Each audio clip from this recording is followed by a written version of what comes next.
Be join us. If we don't have a whole lot of folks, we'll just stay in this large group and do some discussion. Welcome. I'm Kim Talley, intergenerational pastor at First Presbyterian Church, and this is the first of our 4 Family Matters, and we're just excited about this. So let me open us with prayer, and then we'll get started. Father, thank you that children are a gift from you, as Scripture says, and that we have the privilege of being stewards, that they belong to you and that ultimately they will follow you.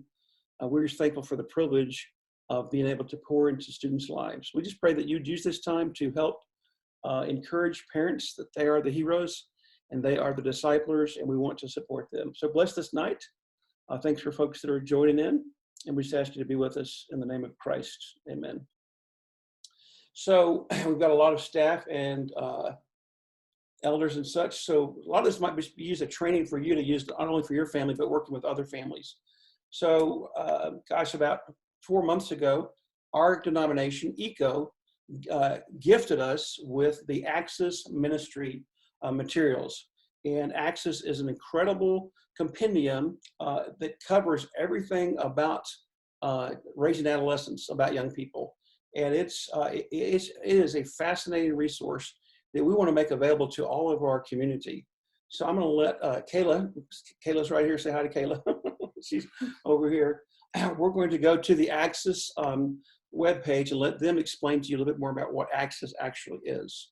So this is from the Access, and there's so many great topics covered in this program.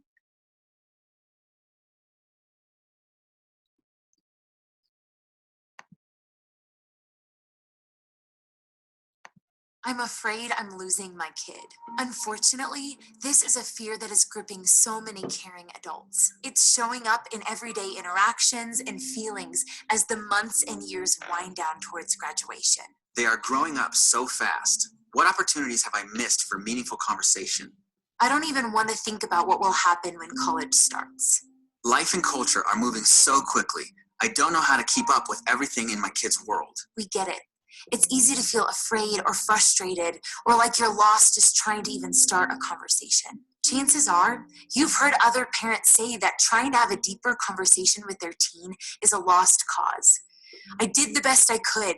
I've tried everything, but I don't know what else to do. At Access, we're here to help you stop feeling fear and to give you a clear path to start truly connecting with your teen. We have a secret for you.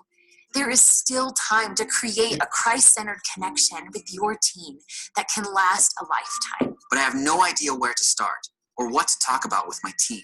If you want to start these conversations, then you need to know how to analyze every interaction, idea, trend, and situation from your teen's world through a gospel-centered lens, and then turn these opportunities into conversations. We call this culture translation, the bedrock for everything we do here at Access. We've spent the past 12 years connecting with hundreds of thousands of caring adults like yourself, and we crafted a model to create deeper conversations between parents and teens through culture translation. How do you keep up with so many different trends, news stories, entertainers, social media platforms, video games, and streaming services? Here at Access, we know what's going on with TikTok, Fortnite, PewDiePie, and Billie Eilish, and other top trends and questions your teen is facing right now. You already work 40 or more hours a week. You might not have time to research every topic and trend in your teen's life. That's where we come in. Every week, our dedicated team deciphers what's going on in teen culture. We can give you unlimited access to everything we know and teach you to be an expert in culture translation with our All Access Pass. The All Access Pass gives you faith-focused insight on how to translate the biggest questions in your teen's life. It focuses on 4 key opportunities that can open up a brand new level of connection with your teen. Number 1, time. Yes, there is still time to create a powerful connection with your teen built on faith. The All Access Pass aims to make the most of that time. Number 2, energy. During the teen years, it seems there are multiple holes in our bucket of energy. There's more and more to keep track of, with less time and energy to do it. Our Access team invests our energy in research, studying, and culture translating so that you can invest your energy in building a connection with your teen. Number 3, answers. If your teen isn't already asking you those questions, they're asking someone else those questions. We have the answers that you can adapt to fit your family's values and your teen's personality. And number 4, moments. All of this translates to incredible moments with your teen that you'll hold on to for years to come. Without a great way to start conversations and show you care, those moments can pass anyone by. Your All Access Pass gives you the starting point and insight to make every moment matter with your teen. Get your All Access Pass today and start having meaningful conversations with the teens in your life. So the good news is you already have your Access Pass. Because of our church, we want to be kind of the access contact of the community. We have all these resources available to you. Every topic you can imagine, from Fortnite and video games to teen slang to suicide and depression, gender identity. There are literally hundreds of resources with interviews with people like Tim Keller, James Dobson, Matt Chandler. There's so much available, and we're trying to just let First Pres be a place for anybody from any church, anyone in our community, come and have access to that instead of you having to purchase that. So it's a great compendium and a great resource that we want to make available to our whole community. We want to start off kind of in the right place to start off with, and that is having conversations, just talking to our young people. What is the best way to have a conversation? How do we talk about difficult things? What's our family pattern, and what could we do better, or what could we do different? How can we help other families, members of our family?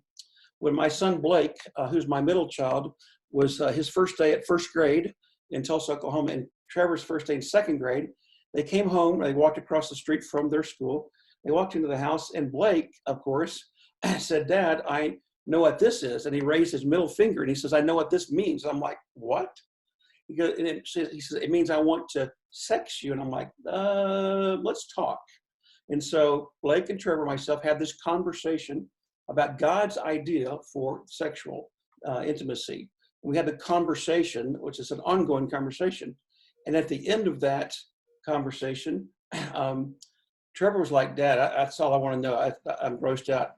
And Blake was like, "Dad, this is fantastic. You should tell Mom about this." So kind of two different responses. So difficult conversations. We're going to go now to a clip, an interview of the president of MOPS. You might be familiar with MOPS. The president of MOPS, her name is Mandy Artio. She's the president of MOPS, Mothers of Preschoolers.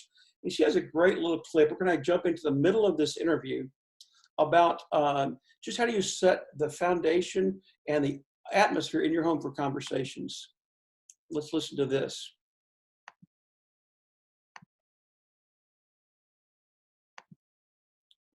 Good job, Kayla.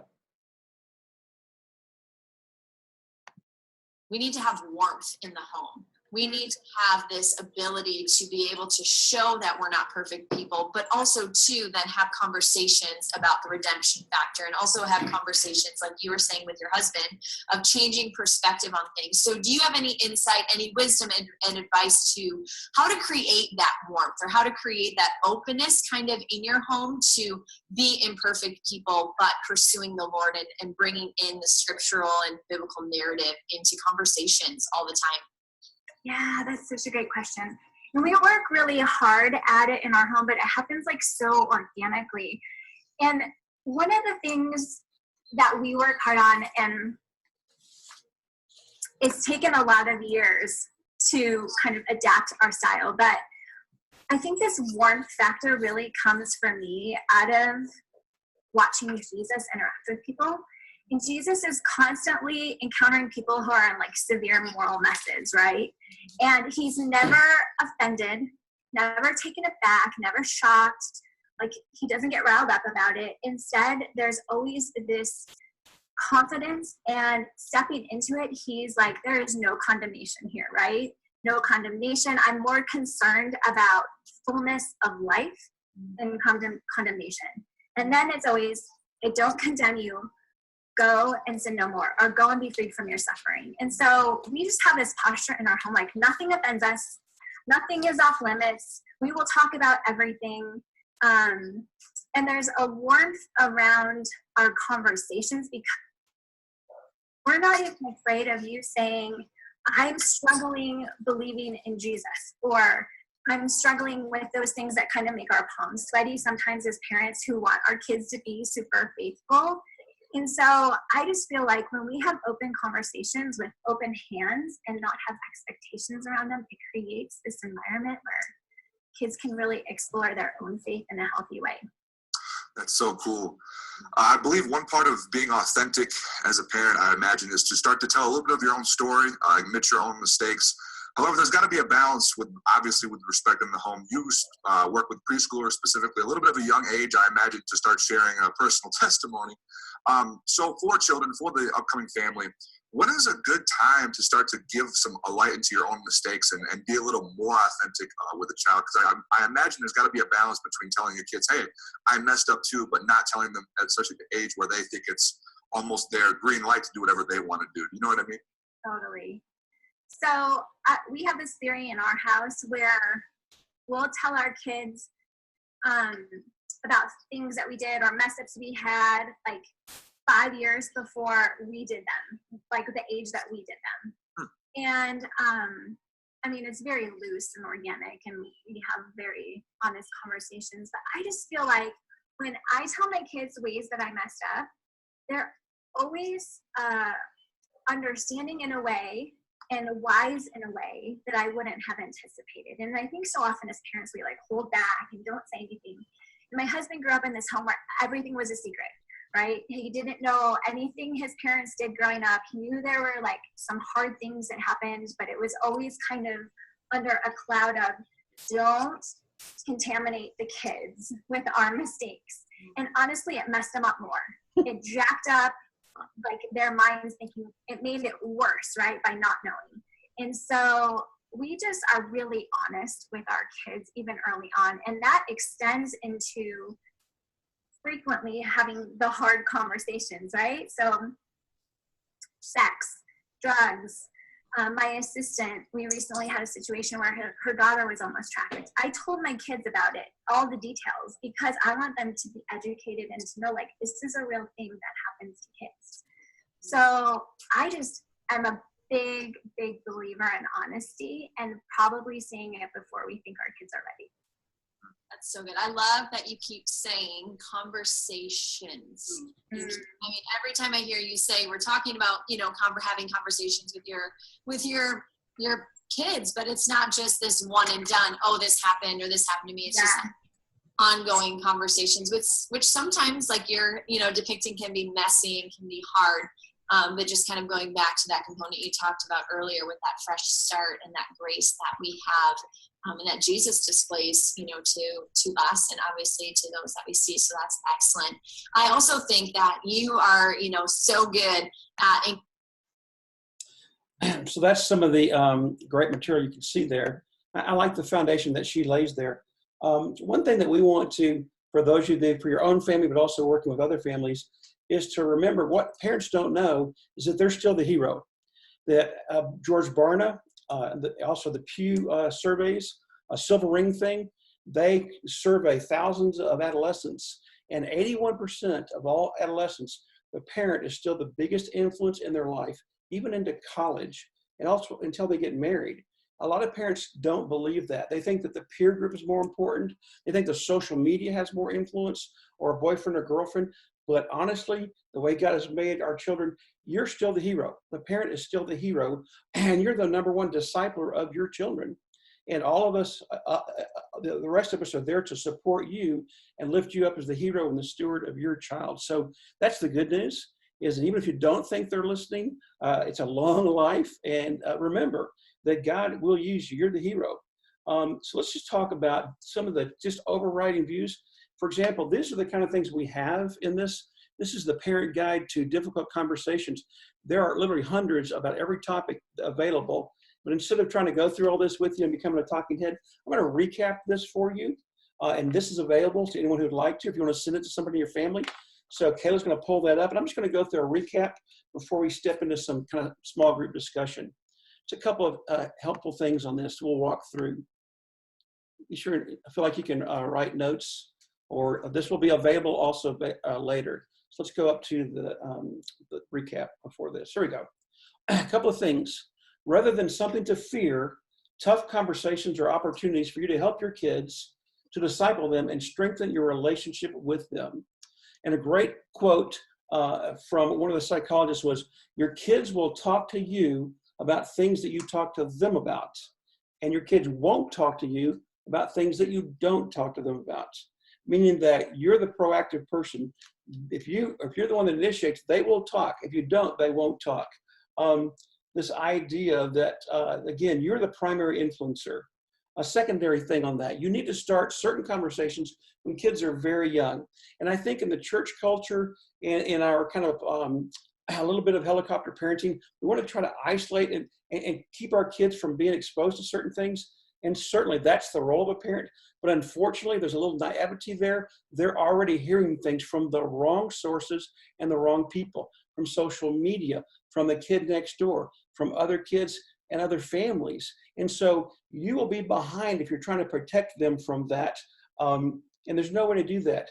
For example, 10% of all children under 10 years of age have already been exposed to pornography.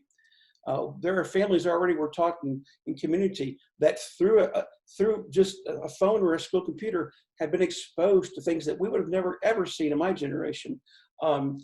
There gender confusion, bullying, cyberbullying, talking about death, social media. These are conversations that you need to prayerfully start pretty early, because if you don't, someone else is raising your kids for you. And one of the rules of thumb was if they ask about it, you're ready to talk about it. Not like, well, you're not old enough yet, or we don't talk about that around the house. You're ready to be the person to have that conversation. So don't be afraid of that. Thirdly, be proactive, not reactive. Don't be that 15-year-old, the parent of a 15-year-old who hasn't had that conversation yet. Believe me, kids are learning so much faster and exposed to stuff earlier. Love your kids well. Start with, this is a safe home, and there's nothing we can't talk about. This is a safe place to have this conversation. Because if not, they'll go to another place that they think is safe. Look for opportunities to start this discussion. Ask the Holy Spirit, just watch and wait. After a news story about a school shooting, after something happened in the neighborhood, after they come back and they're feeling, those are great opportunities to say, what do you think about this? How do you feel about this? Don't just always have a lecture ready, or so just wait for the Holy Spirit to say, here's a great opportunity. There's an open door there. Pray for opportunities to start these discussions, and they'll happen, and use that. The next point, be aware of using euphemisms and treating all your kids the same and making assumptions. Don't call things what they're not. Male body parts, female body parts, don't make up some silly name. Call them what they medically are. And you don't have to be, and that can be appropriate.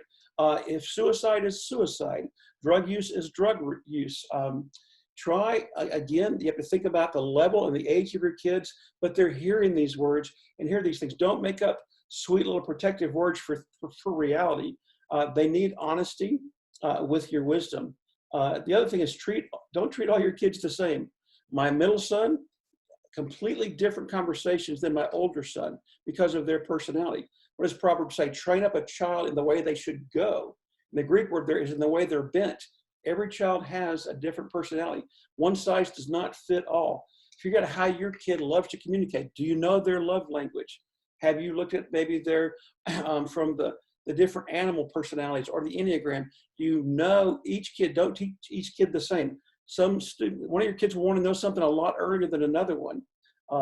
Middle school and high school, even elementary age kids. I saw this on an axis, said that elementary age kids are like this. I love you, I love you, I love you, I love everybody. The middle school kids are like this. Do you love me? Do you love me? The high school kids are like, do I love you? And so each stage is a little different there. Male and female, it's without being sort of sexist here or gender focused. Boys tend to like to talk about serious things while they're doing something else, kind of shoulder to shoulder, as they're going somewhere, as they're playing ball, as they're doing something. Generally, boys like to talk to the side, not face to face, whereas tends to be, God made, is that girls tend to like to talk about talking and face one another, the more face to face. So you have to be aware of what kind of place your student is at, or your young person. Also, don't make assumptions. Don't assume that they understand, even though they've seen or heard about sexuality or gender or same-sex attraction or vaping or Fortnite. Never assume that they know the answer. You need to ask them, what do you know? When that conversation comes up, start with, okay, you want to talk about this issue with vaping or marijuana use of Christian. What do you know about cannabis? What do you know about Billie Eilish? What do you know about TikTok? What do you know? So start with, don't assume anything. Don't assume they even know what's right or wrong. There's so much misinformation that they're getting and social distortion. What do you think? How do you think children are made? What do you think happens? How does this work? Just let's start with what you know. And that could be a great, that'll save you a lot of trouble, what they know and what they don't know. Be careful about kind of the level as far as back on age of oversharing. And there's the joke in the story about the 5-year-old that came to the parent and said, Mom and Daddy, where did I come from? And so they sat down and they started the conversation about sexuality and the physiology. They went through all that. And the 5-year-old listened and said, oh, okay, I just want to know where I'm from because Chandler is from Dallas. So she wasn't really ready for that conversation. So you have to gauge how much can they process and how much do they need to know. And you can ask them, do you need to know more? Have I answered your question? Would you like to think about this for a while? Again, you keep seeing, look for the plurality. It is not a conversation, it is ongoing conversation. It is a stream throughout their life of, we're going to continue to talk about these things. And as you get older, we'll talk about these things. We do have a great study about at what age to talk to kids about what thing, if you're interested in that, by a psychiatrist. It breaks them down into 4 or 5 age groups. Let's move on. There are a number of strategies for how to have these conversations well, but they all involve having humility, wisdom, honesty, and love. We'll give you I have kind of boiled this down to some just practical tips, but you got to start with love, humility, wisdom, honesty. If you're awkward, say, this is very awkward for me, or my parents never talked to me about this, or I really don't know what to tell you about Snapchat or about sexting. I don't quite understand it, but let's talk about this together. So those things. Even in the next point, even if your teens, even if your kids are already teens and you've already realized the importance of tough conversations, go ahead and start now. It is never too late.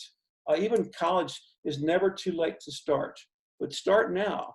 Don't wait for a certain age. Just when God opens that door, move through it, walk through it.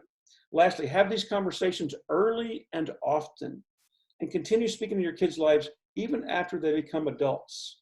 They want to talk eventually. And you have to wait for that open door. We'll talk about kind of how to know the right timing and everything. We're going to move into small groups in a second, but just a couple of, this is a great page. We could also make this just some great questions to ask your kids about your family conversation style. This will be a great foundation. Don't bombard them and don't make them feel like they're in a survey, but just kind of, don't hold the paper in front like they're being quizzed. Just kind of when you have the opportunity, when it's fairly natural, questions like this. Do you feel safe talking to me about anything? Do you feel like you can talk to me? Why or why not? And don't react to the answer. Just listen.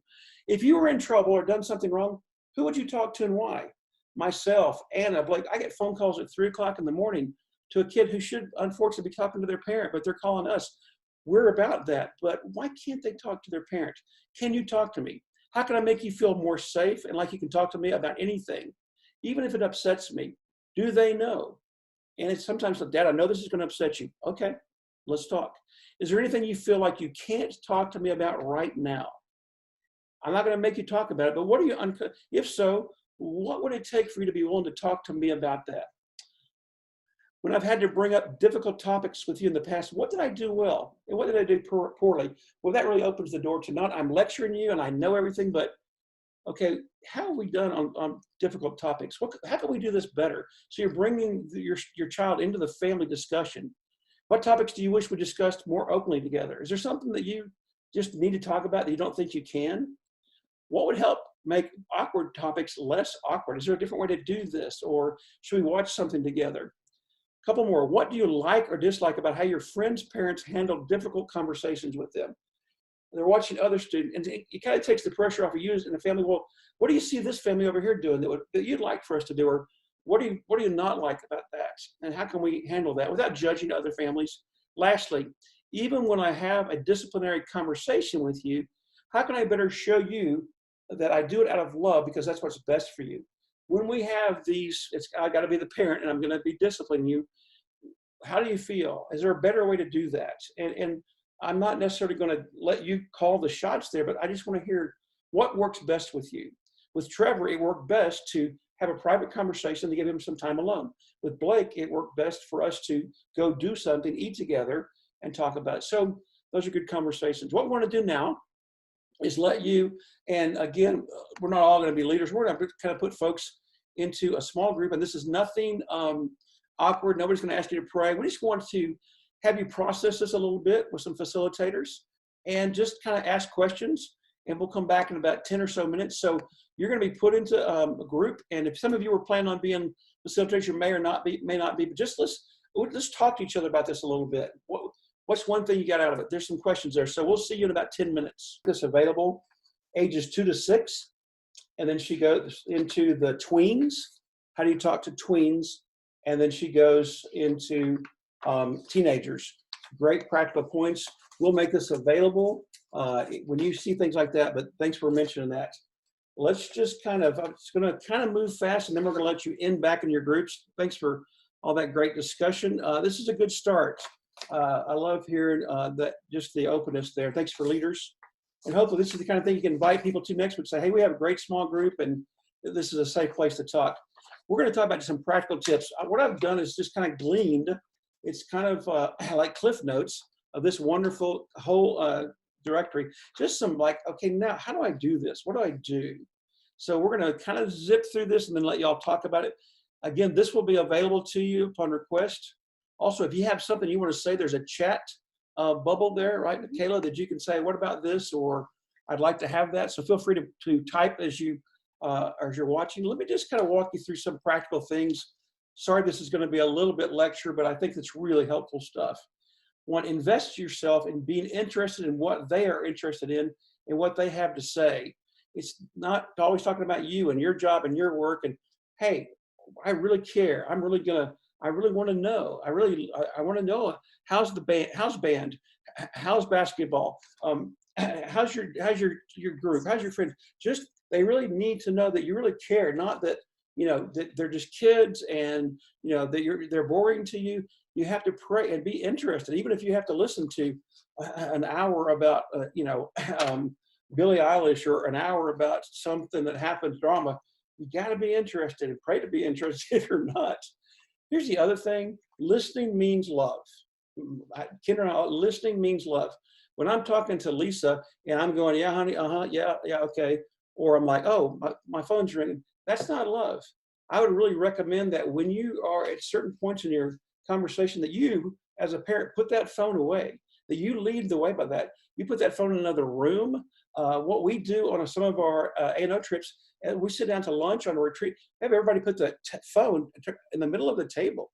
We actually had a woman from India in Santa Fe when we were on a backpacking trip.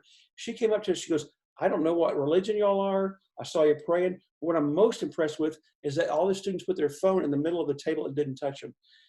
We have to set the pace for that, the example. Don't multitask. You kind of want to do several things at once because we're busy. If you know that God's opened a window to talk, stop, and they have your full attention, because they'll walk away. Look them in the eye. Ask follow-up, open-ended questions. Don't start fixing and lecturing. Oh, wow. Well, I'd like to hear more about that. Tell me more. How did that feel? What's going on with that? Those are prime moments that you can't always get back.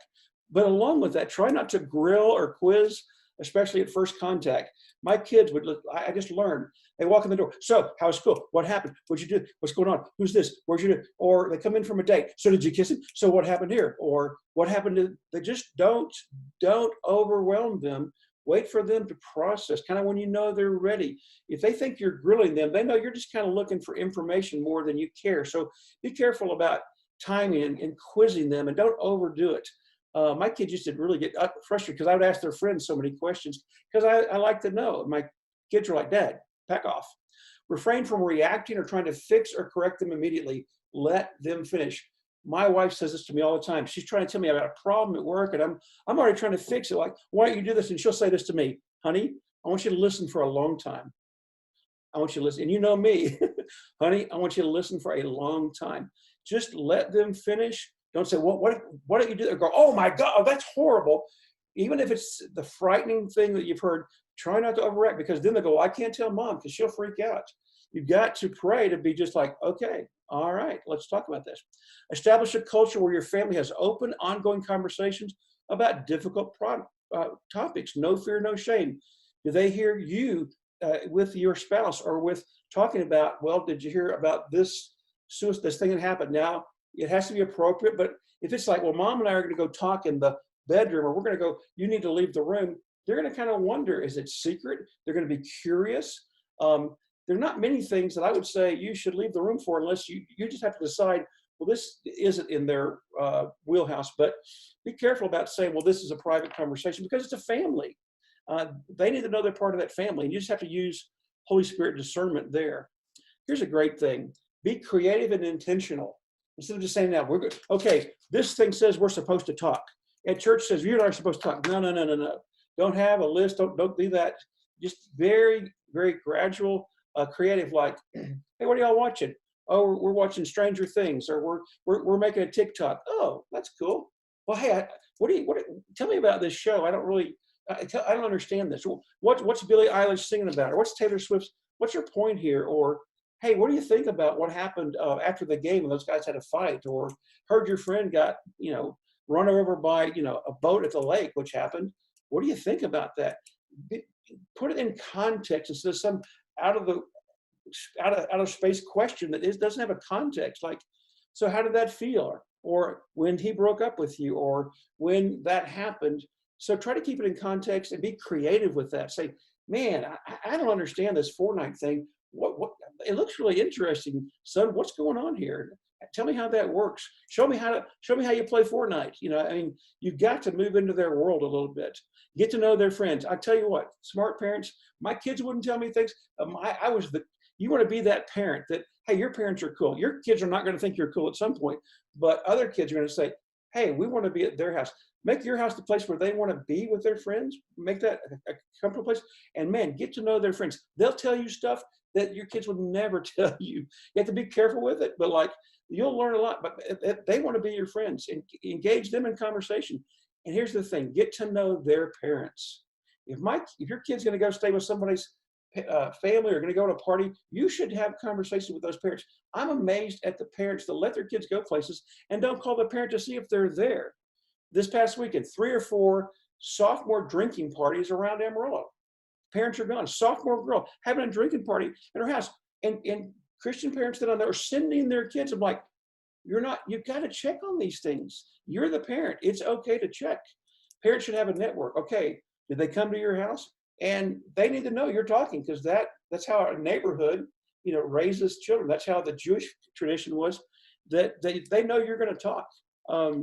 There's a middle school group of parents right now that Kelly Glass, and man, those middle school moms, they are in touch. They tell us what's going on. So find a network. Be an expert in their world. I don't want to know about that. Do you know what TikTok is? Do you know what's going on with Twitch? Do you know who these what these things are? You've got to, like you would study sports, you need to study their world.